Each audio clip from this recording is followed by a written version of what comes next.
So containment really is the key. The art of containment and what that's about. And containment is holding the fullness of our experience in our awareness without turning it into a story and then going on the hypnosis of the story. Because the story is always self-hypnosis. And then entering the behavior out of that story, that's called revolutionary behavior. All revolutionary behavior in the world is, and it's what the word says, revolution. It takes you back to the point where you started. So revolutionary will gain power using the same means that they perceive overpowering them. Mm-hmm. And by using the same means, they become that which they overpower. And they become the next dictator and create a whole new family of revolutionaries who will then overpower them and themselves become the dictator. So revolutionary behavior doesn't take us anywhere. And whenever we project our imprint into the world, we are simply being revolutionaries. And what's required is to become an evolutionary. An evolutionary uses a different means to transform their experience than is being perceived happening to them, keeping them in their place. So if you're being kept in your place by weapons, then if you use weapons to liberate yourself, you've not freed yourself at all. You've just become the dictator. There has to be another path of action. So containment.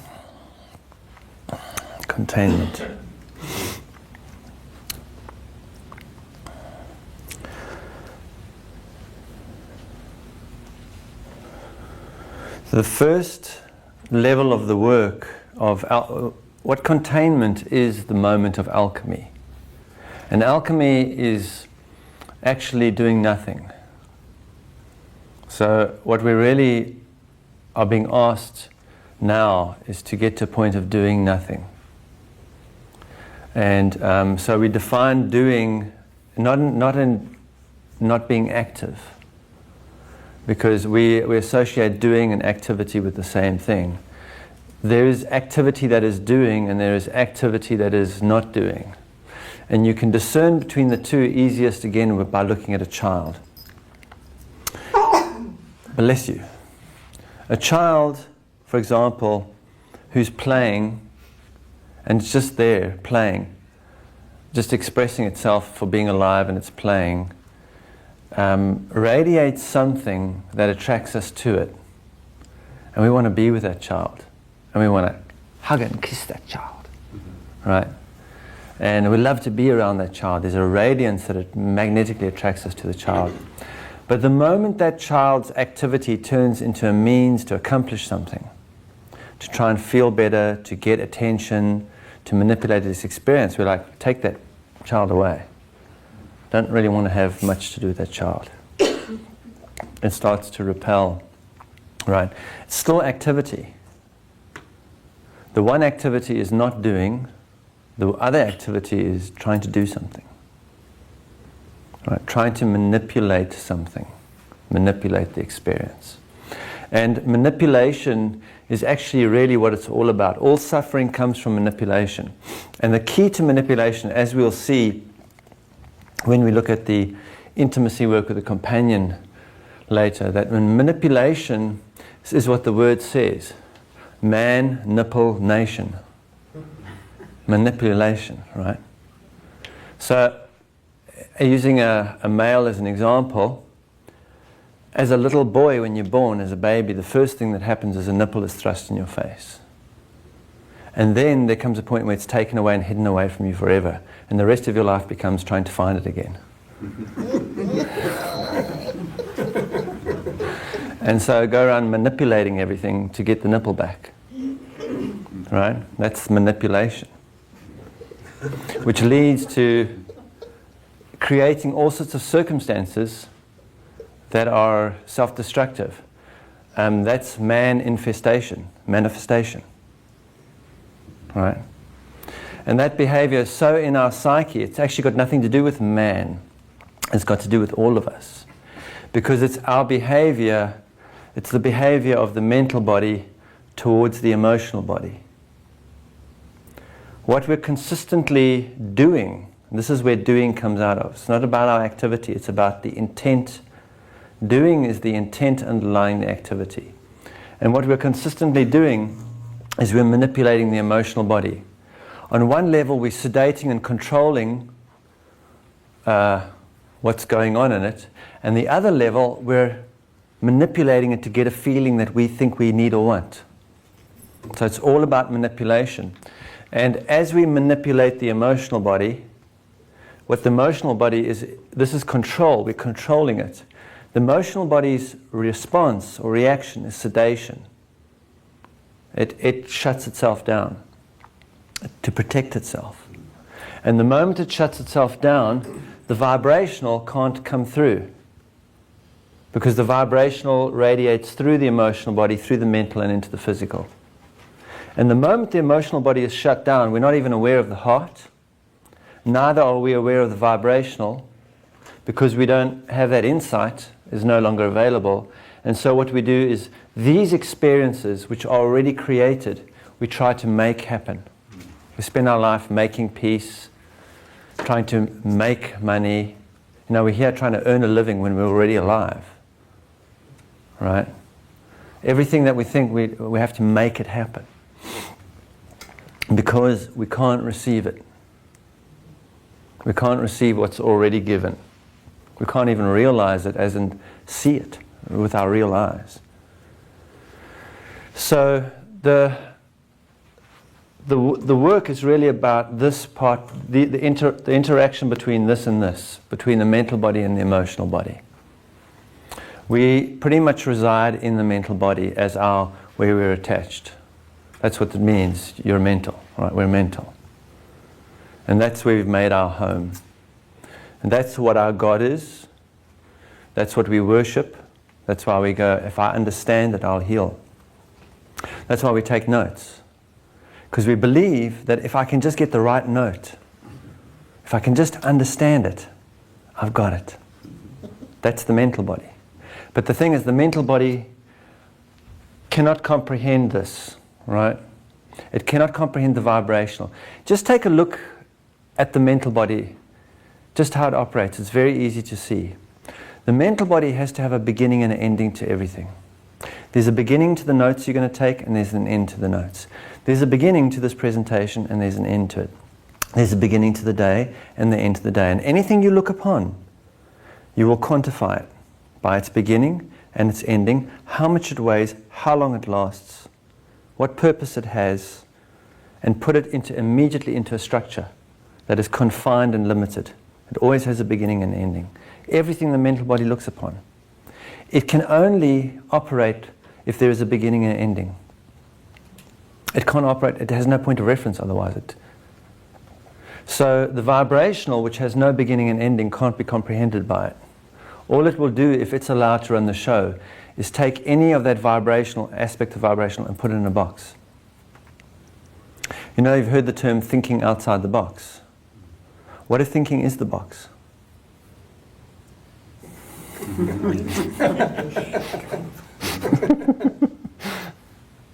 Right? Catch 22.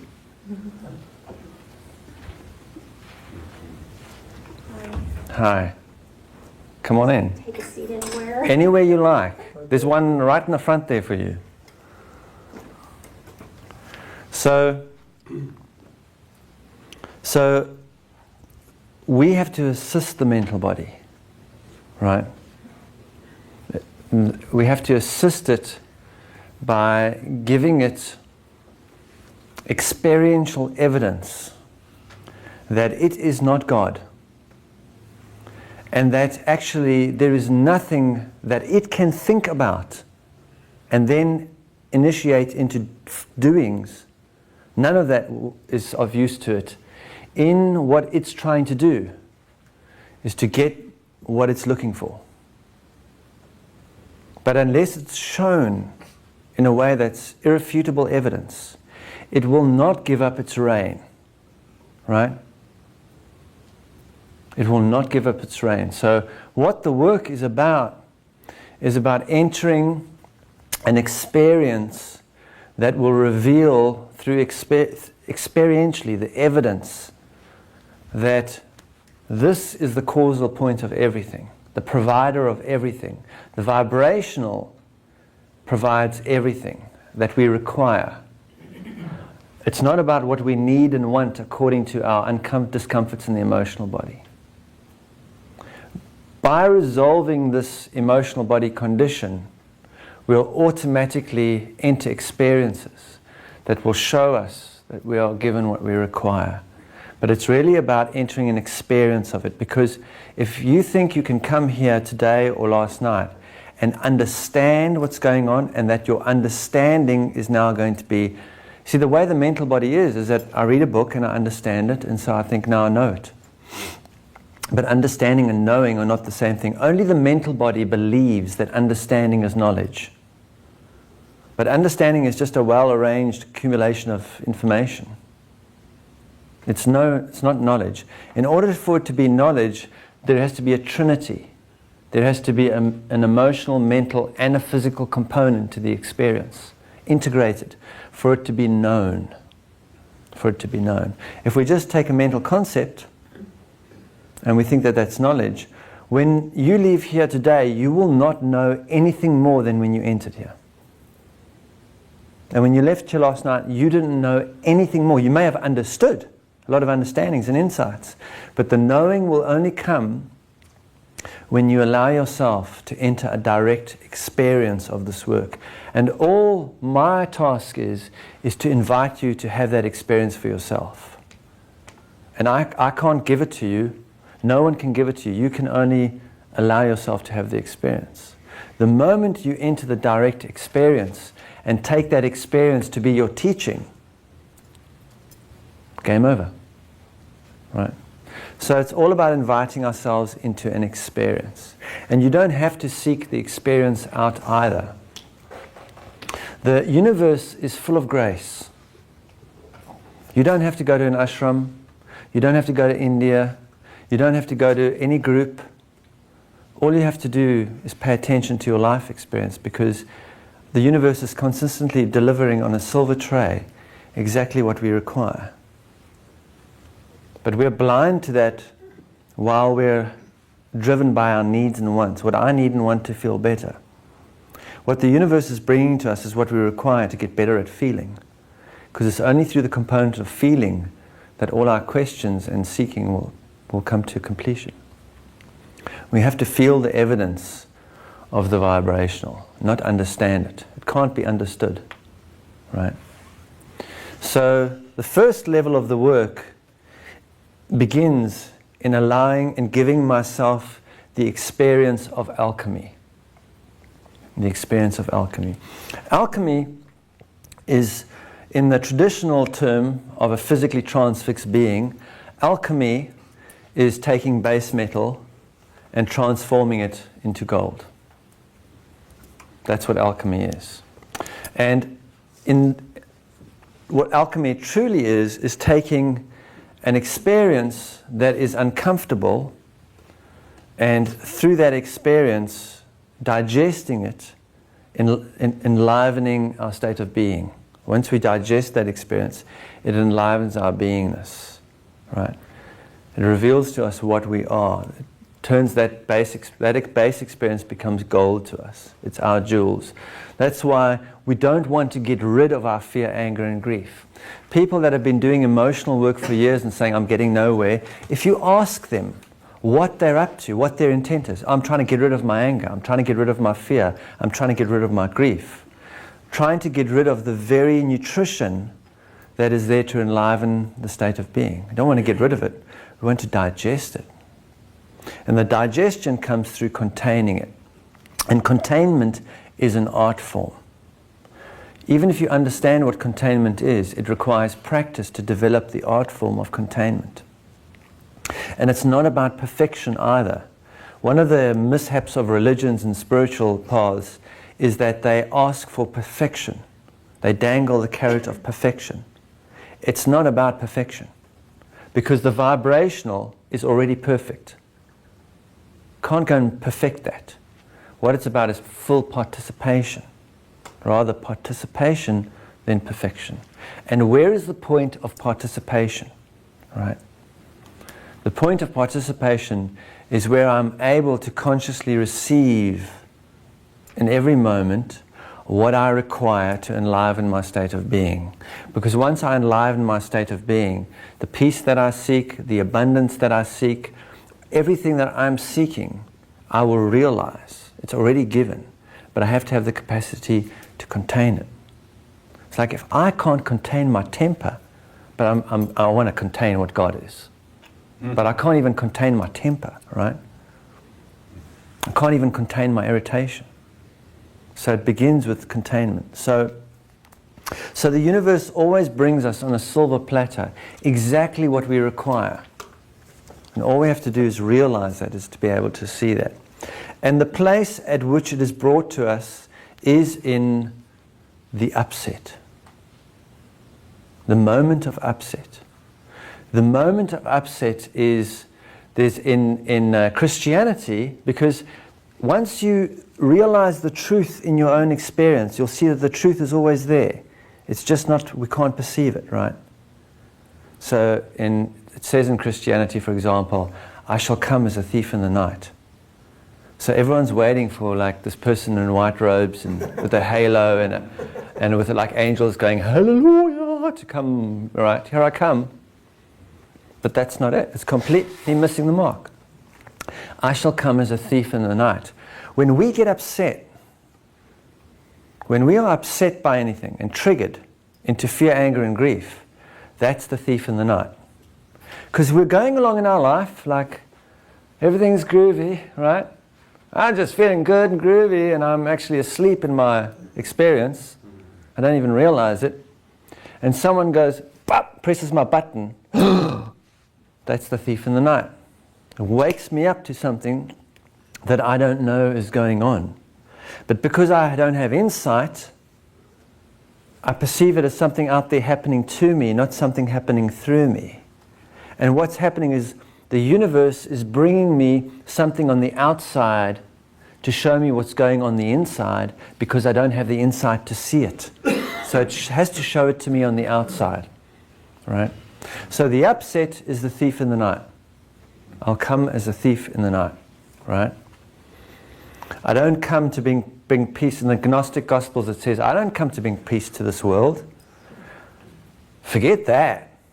I come with sword, fire, war, to cleave father from son. I'm coming to mess everything up for you.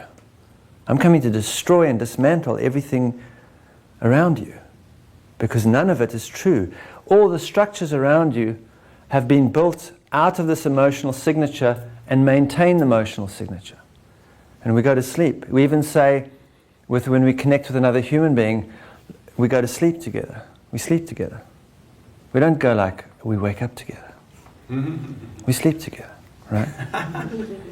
We don't be together. We're not about being together. We're going to do something together. It's all about doing. And at the altar we say, I do. Do you promise to do everything you're going to do? I do. Right? And from the moment we get married, that wonderful experience of being together is gone, because marriage is the entering of the doing, from the state of being to the doing, the structure of doing, right? So the thief in the night comes to say, I'm going to destroy that structure. I'm going to awaken you to that structure. So let's look at it in a basic day-to-day thing, so we can see what it looks like. So let's say, I'll pick on you today, right? Let's say I come to work one morning and I'm late. And I'm always late at work because I'm always hurrying. You'll notice that people are late are always hurrying. If you remove hurrying, you'll stop being late. Doesn't make any sense, but try it out. So I'm always at work because I'm always at work like 15 minutes late because I'm always hurrying, right? I'm distracted. I can't just be here. I'm always like, right? So I come to work and I'm 15 minutes late, and I look into my boss's office just through the door, and he looks at me and he goes, And immediately I go, I walk to my office. And I immediately, absolutely predictably, start to tell a story. So a physical event happens, and I immediately jump to this place, and I start the story. Okay, so I'm 15 minutes late, but I don't deserve to be treated this way. I mean, I really do the work that I'm supposed to do. In fact, I do it well. So I don't deserve, okay? And what's happened, what I can't see, you see, it's very difficult to see things when we're hypnotized. And it's we've all gone to a show or seen a show on TV about, you know, how people get hypnotized. And once you're hypnotized and they say, that table is a teapot, you're going to treat it like a teapot. You're awake, your eyes are open, you're walking around, but the table is a teapot. And no one can tell you otherwise. And that's our regular human state. Whenever we get triggered, the table becomes a teapot. We can't see it otherwise. So what happens is, as I walk past the door, and he looks at me in a particular way, right? In that moment, what is not perceptible to me is in that moment I step out of the moment and into a memory bank. I literally step into a memory. And in that memory, the table becomes a teapot. In other words, if I look at you and I see my father in any way, right? And I have an unintegrated stuff related to my childhood with my father, and I look at you and I see my father, you disappear. I no longer see you, right? That's what happens when we get married, right? First of all, we see each other and we love being together, and then we get married and then I see my mother and father. I can't help it. Because my definition of love, what attracted me to you initially, is the very definition given to me by my experience with my parents. So I can only marry my family. I can only marry my mother and father. It's impossible not to do it otherwise. We're hypnotized by it, right? So when I look at you and I see my father, or say I see my stepfather, for example, I no longer see you. I am now in a state of illusion. This is an illusion in front of me. And the moment I start behaving around you the way I behaved around my stepfather, now I'm in a state of delusion. I'm deluded, right? But to me it looks real, and my perception appears valid. And I could stand up in a court of law and prove that I'm right in what I'm seeing and the way I'm seeing it. And the moment I get triggered, what I can't see is the moment I enter an upset, the very moment that I get triggered into anger or fear or grief, I enter an altered state. I enter an altered state. And what this work really about is becoming conscious whilst in an altered state. To be able to respond whilst in a mode of reaction. Our most powerful addiction is reactive behavior, right? So I step into the altered state, and in that altered state, I become mechanical. I become absolutely predictable. There's only two paths that are going to be taken, two possibilities. The one is going to be a mental, and the other one is going to be a physical outcome. There's going to be no emotional resolution. There's going to be release, but not resolution. The energy that is being triggered within me, which is this emotional signature, is now going to be spewed out into the world in some way. It's not going to be digested, right? And the way that it's kind of vomited out is, I'll first start to tell a story. I don't deserve this. Okay, I'm 15 minutes late, but that doesn't give him a right to look at me that way. I mean, who does he think I am, right? So I go into, now if I believe the story, if I tell the story long enough, I will hypnotize myself into some form of physical behavior. That's how powerful storytelling is, the art of magic, right? I will cast such a spell on myself that I will enter physical behavior, which may look like this.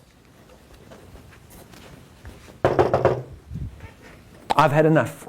I'm not going to be treated like this anymore. Here's my resignation. See ya, right? And walk out. Now I feel better. Oh, I feel better. I showed him. Until the altered state passes. And I wake up maybe the next morning and I go, what the hell did I do? I like my job. I mean, what the hell did I do? I don't have a job. I don't have an income. And I'm definitely not going to get a good reference. Who is that mad character that acted out on my behalf like a possessed person? Like a possessed person. I was possessed, right? So the one type of behavior is going to be the physical behavior. The other behavior is I may just resort to purely mental behavior, right? I tell the story, and eventually I will enter the mental behavior, which will look like this. We need to have a talk. The moment someone comes to you and says, we need to have a talk, be aware that you are dealing with someone who is completely deluded.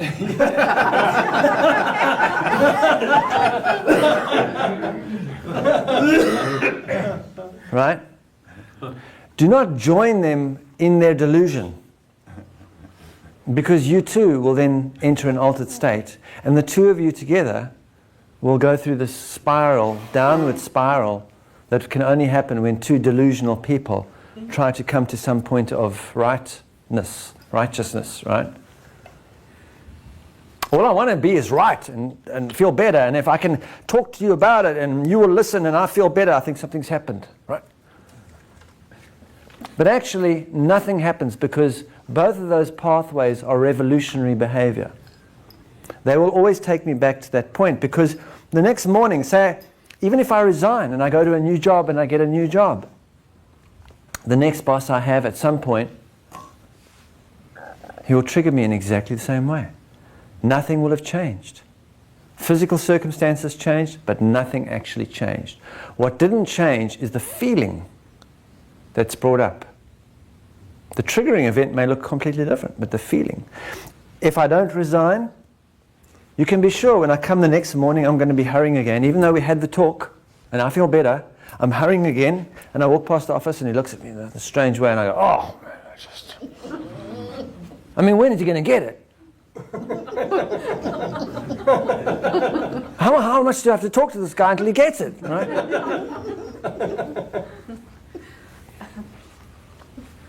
So, in that revolutionary behavior, which is our addiction, that is the vampiric behavior, right? You know, once you're a vampire, once you're bitten, you're a vampire. Once we're imprinted with this perceptual condition, we behave accordingly. We're hypnotized. You can't tell someone in victim or victor, in a victim or victor state of consciousness, that they are responsible for their experience. It's insulting, right? I am not responsible for the problems in my life. I'm not responsible for the way he's behaving towards me. How is that possible? It's happening over there. It's him doing it. Your Honor, you can stand up in a court of law and say, he did it. And it would stand up in a court of law. Because all law upholds the rule of the mental body. So you can win in a court of law. I can sue him and get lots of money for the way he's behaving towards me. And actually prove in a court of law and have the judge goes, yes, your behavior really upset the person who works for you. And because you upset him so much, you need to pay him money. And I go, yeah, I'm being validated. I'm right. He had to pay me money for looking at me like that. Right? Because all law serves the mental body only. It serves the mental body. So, let's say now somebody gives me something like the presence process, or, because what the presence process does, it spends the first 6 weeks giving us a procedure, a means to start becoming conscious within an unconscious experience, and gradually revealing to us that whenever we get upset, we are entering a perceptual memory bank. And although the memory is reflected on the physical aspect of the behavior, and in the story that I tell myself. Neither the behavior nor the story are the memory. The memory that I'm entering is the emotional signature. So let's say I get really angry when he looks at me like that. The memory is the anger. But it's not even anger as a word, because we're like, it's the word anger, and anger means it's actually the felt experience underlying that word. The pure feeling. That's the memory. And only when I directly engage that memory without placing any condition upon it do I enter any form of resolution, right? There is a difference between release and resolution. Many of us have done emotional release work. Emotional release work looks like this. After this event, okay, now I'm doing my emotional release work, I go home and I have a pillow and I say, this is my boss. And if I get it on a deeper level, no, this is my father. Right? And I feel better afterwards. I feel much better. And because I've released all that pent-up energy, I actually have some clarity. And I go, well, this works. But it doesn't resolve anything. Because that trigger point hasn't been touched. It's the same as a pressure cooker. If you keep taking the lid off the pot, it never cooks. It never gets to the point of pressure in which it can cook.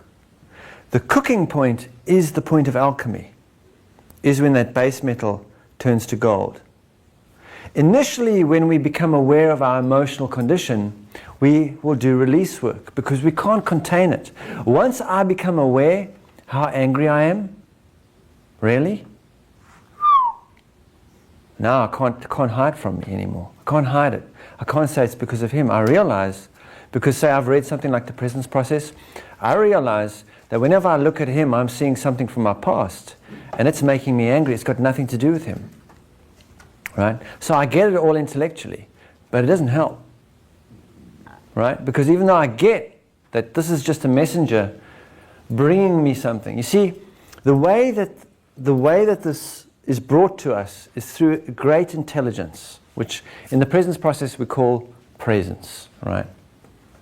And if I had to remove the presence out of you, and the presence out of you, and the presence out of you, and the presence out of you, and shuffle them up behind my back, and say, which one is yours, there'd only be one in my hand. There is only one presence. And we are all expressions of it. And because there's only one presence, the presence in you can cause you to behave, you have no idea, in a way that triggers your awareness of something within you that you have no insight about. So it can bring it to you on the outside.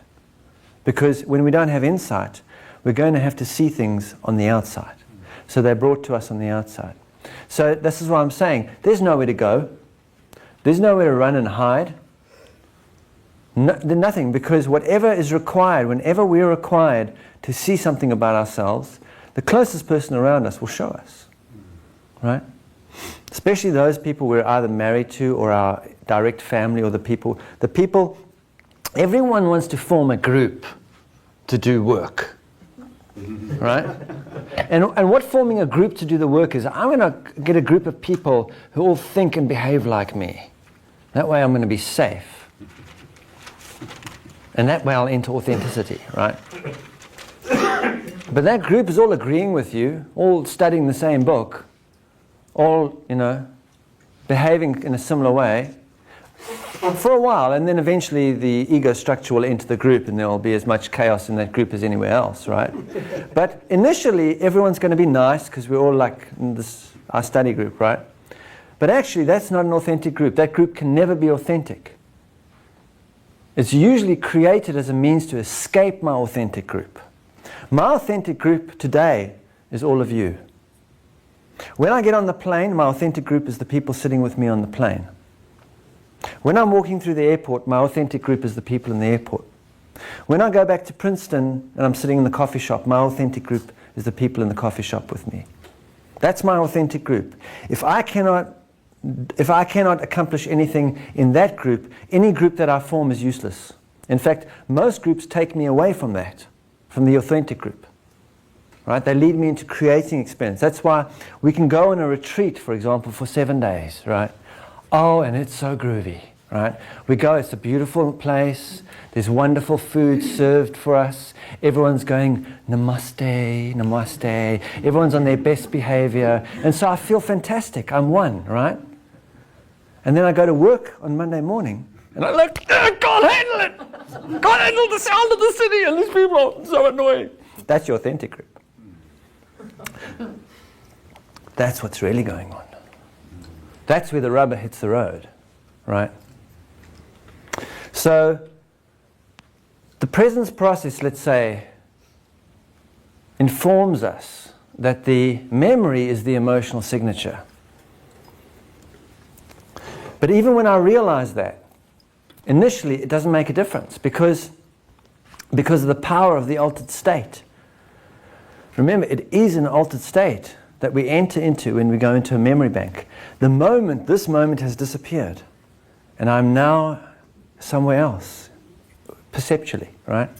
So even though I know it's got nothing to do with you, and I arrive at work in a hurry, and I look in and you go, like that, I'm still going to go, oh man, I just don't want to be treated like this. And I'd go on for about probably half an hour, like steaming, and suddenly, hang on a moment, I just got set up again. You only get it afterwards. You only regain consciousness after the fact, even though you knew. Because we haven't yet gathered enough presence to remain conscious within the altered state. Right? So that's the first level. The first level is I'm still going to be upset. I'm still going to go into a story. But probably before I catch the behavior, sometimes I'll still go to the behavior. I'll still go and have the talk. Hey, I want to talk to you. And while I'm having the talk, I suddenly realize, I'm just going to carry on with my job. Then the next phase of the level, once I've gathered enough presence, and the breathing does assist us to help presence. Presence is really about being in that situation. Can I be there? If I'm being there, then I'm present. If I'm trying to do something, I'm not. Right? So the next time when I gather some level of presence, I walk past the office, he triggers me, I go, and in mid-reaction, oh, that's a bit silly. Right? But I'm still feeling the anger, but I'm just now conscious about it. That's the next level. The next level is when I'm conscious enough to see it coming. I know I'm going to be in a hurry because nothing's changed yet. I haven't impacted the causal point. So I'm still in a hurry and frustrated, freaked out because what's happening is he's triggering a memory of my relationship that was implanted through my relationship with my stepfather. Which he was like, you're not doing well enough. And I was always started hurrying to try and do what was required for, all that stuff that's triggering that memory, which made me really angry. Like I wasn't seen and all that stuff, right? That's the causal point, that interaction. And that's what he's triggering, right? So now I'm starting to get that. On a level I've realized the physical aspect of it, which is that it's really got nothing to do with him. He's just reflecting it. I've now realized the mental, I'm gaining more presence. I've now realized the mental aspect. This has something to do with my stepfather. It's not even got to do with him. But I haven't yet reached any point of resolution. Right? And so as I walk past the office, as I approach the office, and I'm still in a hurry because nothing has changed, I know he's going to look at me that way. And I know I'm going to get angry. I see it coming. I'm probably even more angry before I even get there now, right? Because the anger is now in my awareness. It doesn't have to be triggered by him. I just have to think about him, right? And I walk past, but this time I walk past and I go, good morning, right? And I'm feeling angry, but I'm not going to go into the story. Nor am I going to engage the behavior. Now I'm at a point where I'm ready to start impacting the causal point. I've gained enough consciousness, gained enough awareness, enough presence to be in the experience as it is, right? So for the rest of the day, I may feel the anger. I don't want to sedate and control it. do my best not to tell the story. The problem with anger is the greatest storyteller in the world. Immaculate storyteller. Absolutely believable stories, right? I mean, anger took this whole country to war. Told such a good story, right? It's a powerful storyteller. So, stopping the story is just a feat. Right? The mental body goes, no, but it really is him. You know, because it really always happens when I say, it's got to be him, right? Whatever, right? So I feel the anger. I go through my day at work. It's pretty uncomfortable because I'm feeling angry. But I'm now learning compassion, you see, to be with this anger. And so I just allow it to be there, and I have a day that's it's challenging. It's challenging to work through the day with that awareness, but I don't sedate and control it. I do my work best as I can. So I go home that evening and I say, okay, let's take a look at this. Right? Let's take a look at this. Now I can engage fully in alchemy, which I can only do by myself. This is why the group has no use. A group is useful in many other things. If you want to show people techniques and stuff like that, a group is very useful. But once we get to the work of alchemy, the group is of no use to us. No other human being is of any use. Where we require someone to be there while we do it is where we do not grow. Where we require someone to be there while we enter alchemy is where we will not grow, right? Until we take full responsibility and be with it, right? So let's say I go home, do what I got to do when I get home, and then I go, okay, and then be with myself for a while. And I go and sit down. Now I'm going to use the physical and mental. Now I'm going to make this journey, right? So I bring up the physical image of walking past my boss's office. Just bring it into focus. And as I do, I tell the story. Well, I walk past his office, and he looks at me in a insulting way, right? And I start to feel angry. And the moment I go into that story, that anger is going to return into my awareness. Now the story, the mental and the physical, have completed their task. They have no more role. They have no more role. Let them go. They can't help me from this point. They've done their work. Now I feel that feeling of anger, and I can just ask myself, if I really want to tune into it, where do I feel this in my body? It's going to be somewhere around. Sometimes there are some people that don't feel it in their body, but they just feel it. And so, okay, where do I feel it? Where am I? And then I'm going to be with it. It's that image of the Madonna and the child. I'm going to cradle it. I'm not going to try and change it. I'm not going to try and understand it. I'm not going to try and channel it through my chakras. I'm not going to turn it into light. I'm not going to be concerned about what is the point of doing this. I'm just going to be with it. Allow it to be. And what's happening in that moment, I'm going to bring the resonance of my being unconditional upon it, right? Alchemy, the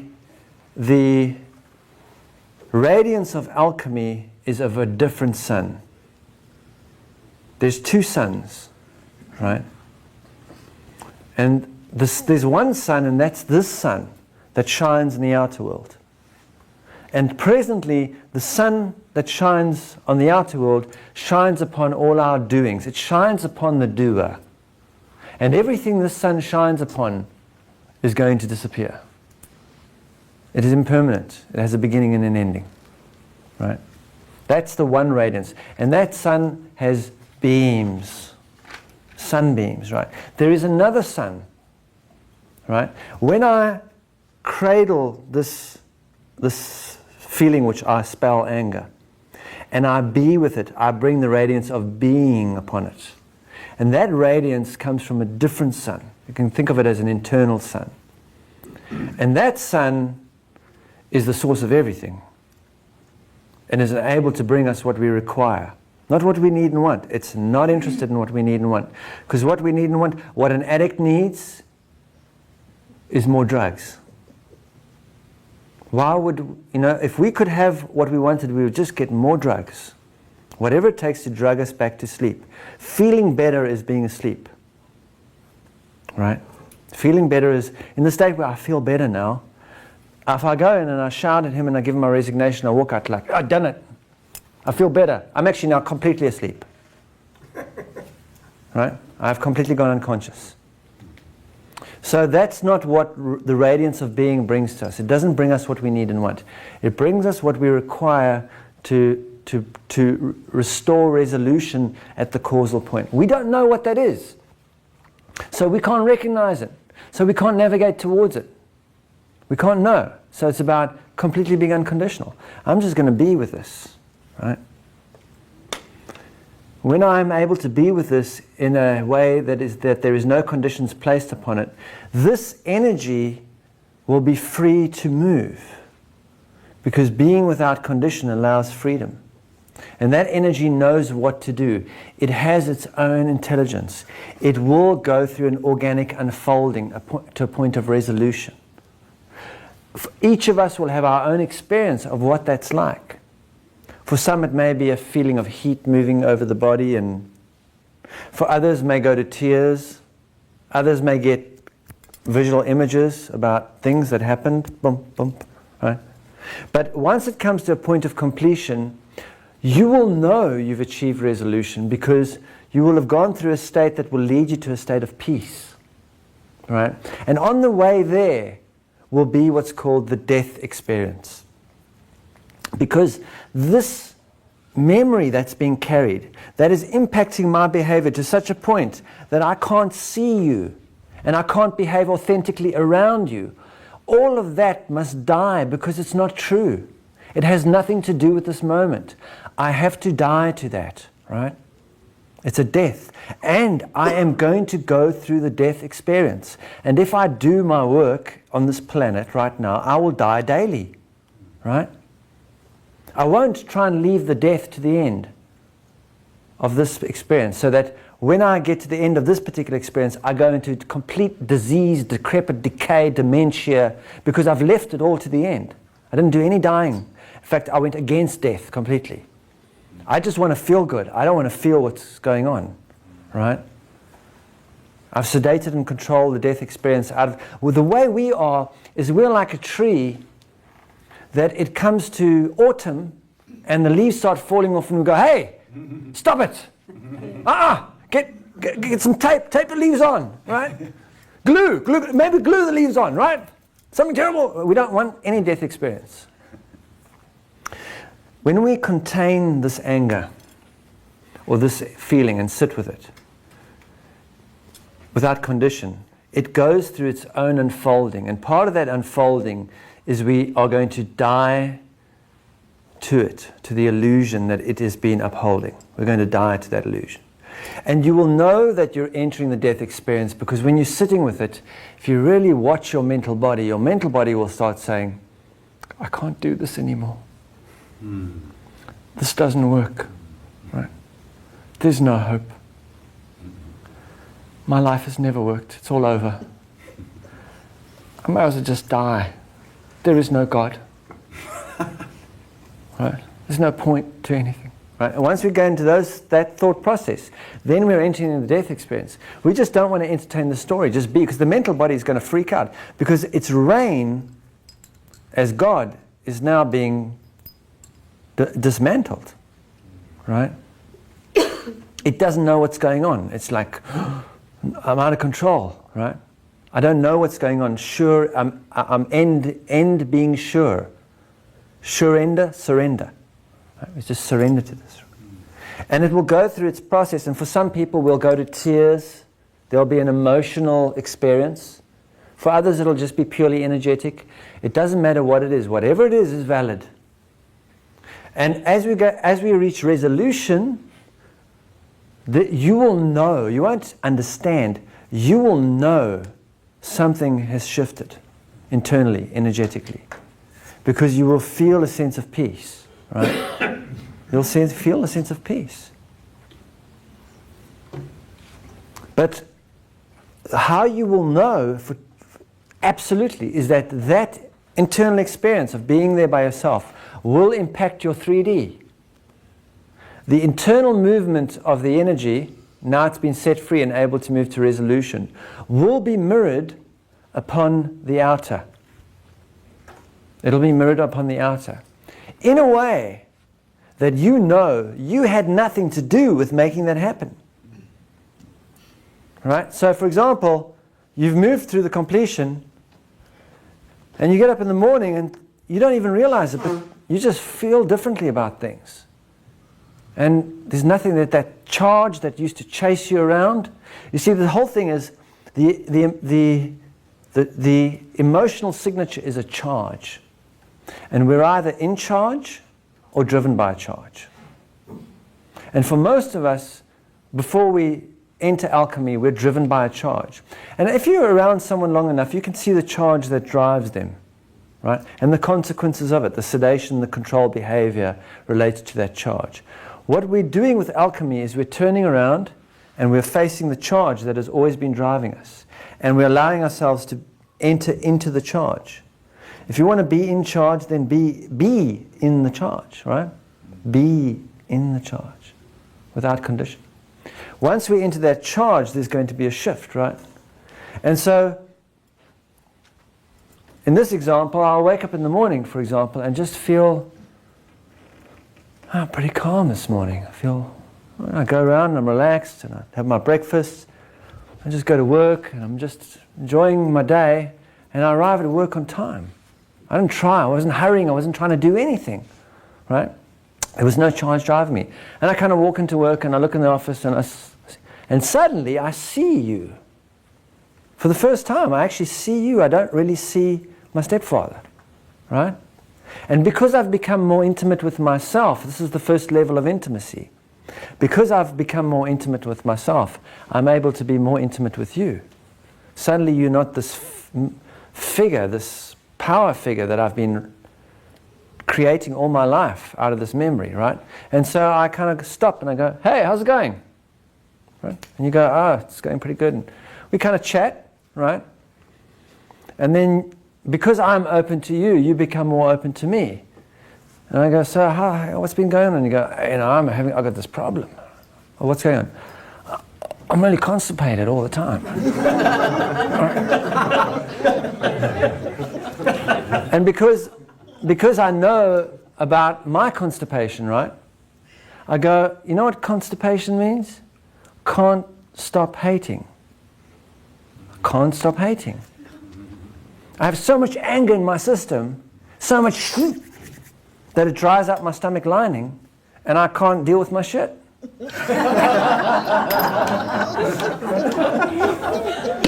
Right? So I will see that our way of relating with each other is completely transformed. And I didn't come and do anything to you. I didn't make anything happen. I didn't go into doing to accomplish it. I went into a state of being to accomplish it. And this is really what I require. This connection that we have is what I require at work. It's not what I need and want, it's what I require. This shift in my life, right? So then the thing is, I have to consistently give myself an opportunity to see that. I have to consistently demonstrate, set the demon straight, I have to consistently demonstrate to myself that my mental body and all its stories and all the doings that it drives me into that will stand up even in a court of law as being valid, take me nowhere. I'm not a human doing, I'm a human being. It's when I access my state of being that I'm going to accomplish resolution in myself, right? And then I've realized alchemy, right? And once I start to look at the world through those eyes, I will start to see a different world. You see, the eyes of the being and the eyes of the doer see two different worlds. Completely different. Just as the hypnotized person sees a teapot and the awake person sees a table. But you can't say to the hypnotized person, it's not a teapot. They'll go, it is. I'm having tea right now. Right? That he really is responsible for my anger. He's to blame. I need to interact with him to take care of it, right? So that's the first step in the intimacy journey. And that's really going on around here. That's the first step, where we start to look at our physical circumstances as a means to gain insight. Our upsets every day, right? Every time we get upset about anything, and there is no exception to this rule, because I've tried to find the clause that says, in this particular instance, it's an exception. He is to blame, right? I've looked for that clause, right? But there is no clause. Whenever we are upset, whenever we are remembering, we are entering a memory bank, and we are being given an opportunity to awaken from that illusion, right? The thing is, that upset is what we require. It is our nutrition to enliven our being. If we digest that nutrition, if we are able to receive it, because everything that we require is given, but are we able to receive it? The thing is, what we require isn't what we need and want. We have to remember that. To have my boss snarl at me in the morning is not what I need and want. What I need and want is for him to tell me what a wonderful guy I am, and how wonderful I am, and how good my work is, right? And that I'm needed and wanted and loved and cherished, right? And that's very important. That's what I need and want. But what I require, that's not what I require, right? So we couldn't even recognize what we require. So the first thing to help us to realize what we require is to identify the moment of upset as the gift, and to start gathering enough presence so that we can remain conscious enough in that moment and enter the work of alchemy, so that we can consistently begin demonstrating to the mental body that it is not God, that there is nothing that it can do, that its stories are all untrue, and that it must surrender, right? It must surrender to the emotional work. That my feelings in any given moment are valid. They're absolutely valid. If I'm angry, it's valid. It's just whether I react to that by vomiting it out in the world and blaming someone else, or I respond to it by being with it without condition. That's what differentiates evolution from revolution, right? So let's take ourselves a 15 to 20 minute break here, all right?